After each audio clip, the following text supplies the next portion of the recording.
Sir కానీ ఇప్పుడు మీరు చెప్పారు గదా! అంటే వాళ్ళ ఇంట్లో వాళ్ళ అమ్మ వాళ్ళు ఉన్నప్పుడే వాడు చంపేసి అంటే 10,000 వాడు గోడ దూకొచ్చేసి ఇలా ఆ కత్తిని క్లీన్ చేసి అక్కడ బయట ఆరేసిన టీ షర్ట్‌ని తీసుకెళ్ళి వాషింగ్ మిషన్‌లో ఈ బట్టలు వాషింగ్ మిషన్‌లో స్నానం చేసొచ్చాడని చెప్పారు.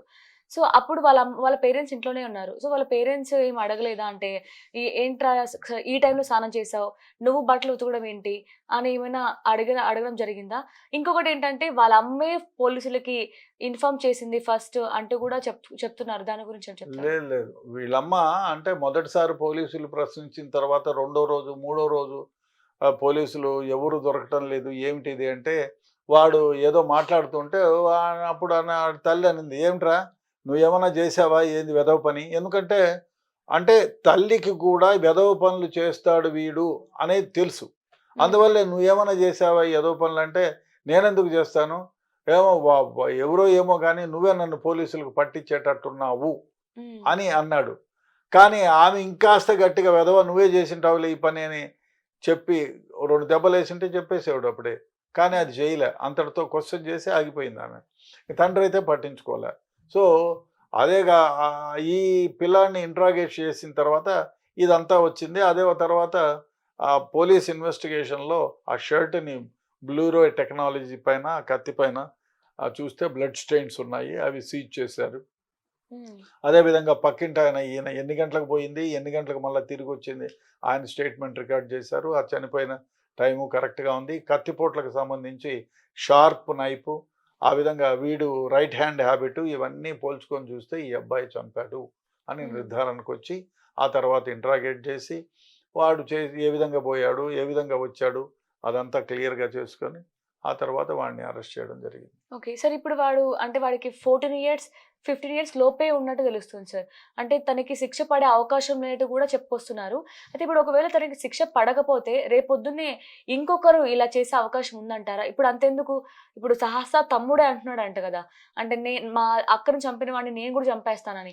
సో, ఎలాగో తినకి శిక్ష పడకపోతే నాకు కూడా పడదు గదా! అని ఇతను గూడా చేసే అవకాశం ఉంటుంది. దీన్ని ఏ విధంగా చూడొచ్చంటారు? సీ అంటే జనరల్‌గా ఇప్పుడు వాళ్ళే సహస్ర తల్లిదండ్రులే తండ్రే గాదు, తమ్ముడే గాదు, అక్కడున్న వాళ్ళు చాలామంది గూడా వాడిని బయటకి వదలండి మేము ఇక్కడే తగలబెడతాం. వాడిని వదిలేయండి మేమే చంపేస్తాం.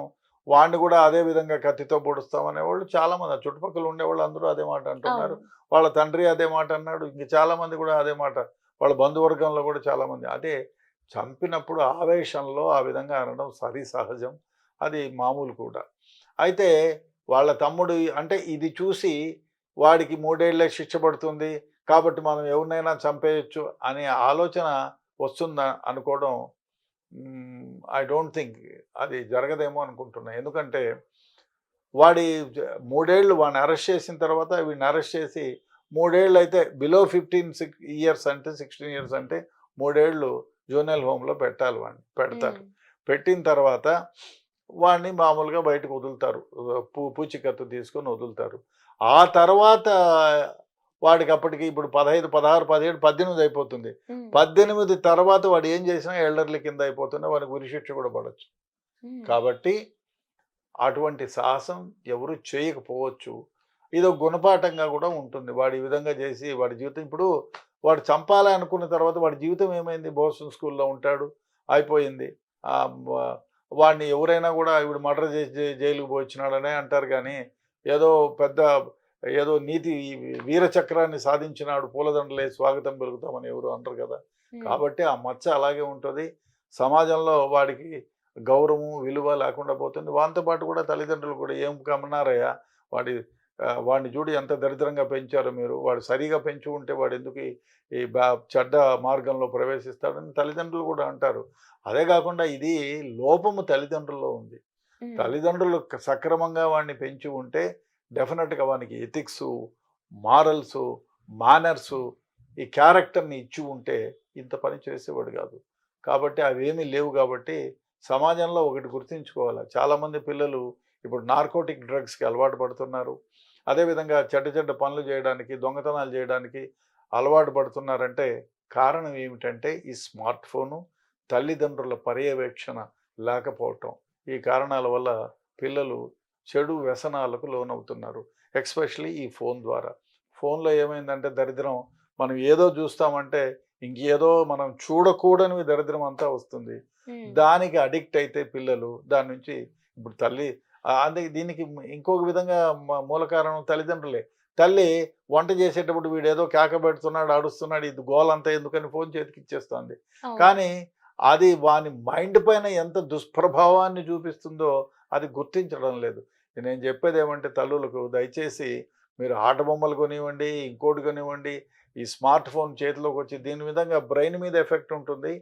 అదేవిధంగా వాళ్ళ ఆరోగ్యము పాడవుతుంది.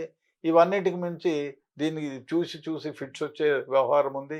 దీనికి అలవాటు పడిపోయి పెద్ద అయిన తర్వాత ఇట్లాంటి దొంగతనాలు, దోపిడీలు, మర్డర్లు, మానభంగాలు చేసేటువంటి వ్యవహారానికి కూడా ఒడిగడతారు. అదేవిధంగా చాలామంది పిల్లలు ఈ స్మార్ట్ ఫోన్ వల్లే నార్కోటిక్ డ్రగ్‌కి కూడా అలవాటు పడుతున్నారు. ఎందుకంటే ఈజీ యాక్సెస్.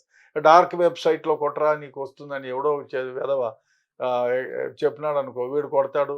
ఇంట్లో ఉండే పోపుల డబ్బాలో అమ్మ పెట్టిందో, నాన్న షర్ట్‌లో నుంచో ఏదో దొంగతనం చేసి గాంజాయికో, ఇంకో దానికో అలవాటు పడిపోయి జీవితాలు నాశనం అవుతాయి.